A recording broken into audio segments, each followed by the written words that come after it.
علیکم، کیسے ہیں آپ سب؟ الحمدللہ میں بالکل ٹھیک ہوں اور دعا کرتی ہوں کہ آپ سب لوگ بھی ٹھیک ہیں۔ اللہ آپ لوگوں کو ہر آفت و مصیبتوں پریشانیوں سے بچائے، آمین ثم آمین۔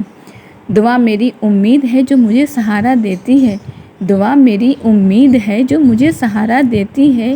ایک دن انشاءاللہ میری ساری دعائیں قبول ہوں گی، ایک دن میں انشاءاللہ میری ساری دعائیں قبول ہوں گی، بے شک انشاءاللہ۔ جی ہاں، دعا ہی تو ہے جو تقدیر کو بدل دیتی ہے، دعا ہی تو ہے ہمیں اللہ کے سامنے جھکاتی ہے، دعا ہی تو ہے جو اللہ رب العزت کو منا لیتی ہے، دعا ہی تو ہے جو زمین پر کی جاتی ہے اور عرش سے لے کر آتی ہے۔ دن کی پورے ٹائم میں ایک ٹائم دعا کی قبولیت کا بھی ہوتا ہے، اس لیے ہر نماز کے بعد دل سے نم آنکھوں سے اللہ کے سامنے ہاتھ پھیلائیے، پھر دیکھیے کہ دعا آپ کو کہاں سے کہاں لے کر جاتی ہے۔ اللہ کا فرمان ہے کہ تم مجھے یاد کرو میں تمہیں یاد کروں گا، اللہ کا فرمان ہے کہ تم مجھے یاد کرو میں تمہیں یاد کروں گا۔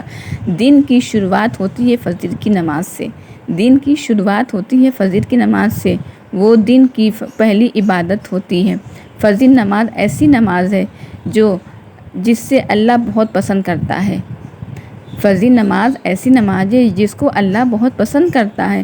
یہ وقت ہی ایسا ہوتا ہے جب ایک مسلمان نیند کا تھکا ہارا سو رہا ہوتا ہے، اور اس وقت انسانی فطرت کے حساب سے نیند بہت تیز ہوتی ہے، تو اس وقت اللہ بھی اپنے بندے کو توحید کی نظر سے دیکھتا ہے کہ بندہ اپنے اللہ کو راضی کرنے کے لیے کیا اپنی نیند کی قربانی دے گا۔ جی ہاں، اللہ بھی اپنے بندوں کو پیار بھری نظر سے دیکھتا ہے کہ کیا وہ ہمارے لیے، ہمیں خوش کرنے کے لیے اپنی نیند کی قربانی دے گا۔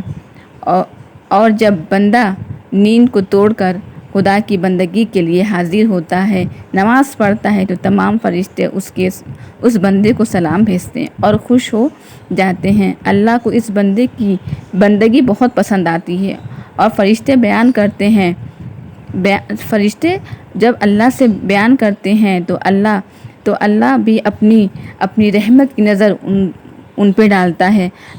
جب فرشتے اللہ کی بارگاہ میں حاضر ہوتے ہیں تو فرشتے اللہ کو یہ بتاتے ہیں اور اس بندے کے لیے دعا کرتے ہیں۔ بے شک اللہ سب دیکھنے اور جاننے والا ہے۔ آپ کو قرآن بتاتا ہے کہ فرشتے بہت معصوم ہوتے ہیں، اور جب بندے کی بندگی دیکھتے ہیں تو وہ خوش ہو جاتے ہیں، اس کا اظہار اللہ سے کرتے ہیں تو اللہ بھی ان سے وعدہ کرتا ہے کہ میں اپنے بندوں کی گناہ کو معاف کر دوں گا۔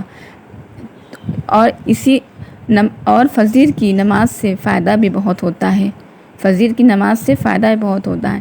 ہمارے گھروں میں رزق آتا ہے، ہمارے گھروں کی آفت و مصیبت دور جاتی ہے، بیماریوں سے شفا ملتی ہے، پورے بدن کی ایکسرسائز ہو جاتی ہے۔ تو چلیے آپ کو بتاتے ہیں فجر کی نماز کی کچھ تسبیح کے بارے میں۔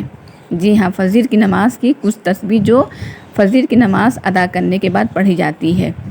آپ کو کرنا یہ ہے کہ نماز ادا کر لیجیے، پوری نماز ادا کرنے کے بعد آپ کو 5000 مرتبہ یا غنیوں پڑھنا ہے، آپ کو 5000 مرتبہ یا غنیوں پڑھنا ہے۔ اور جو لوگ گھر سے کام کے لیے نکلتے ہیں، چاہے وہ جینٹس ہوں چاہے وہ لیڈیز ہوں، ان سب کے لیے ہے یہ۔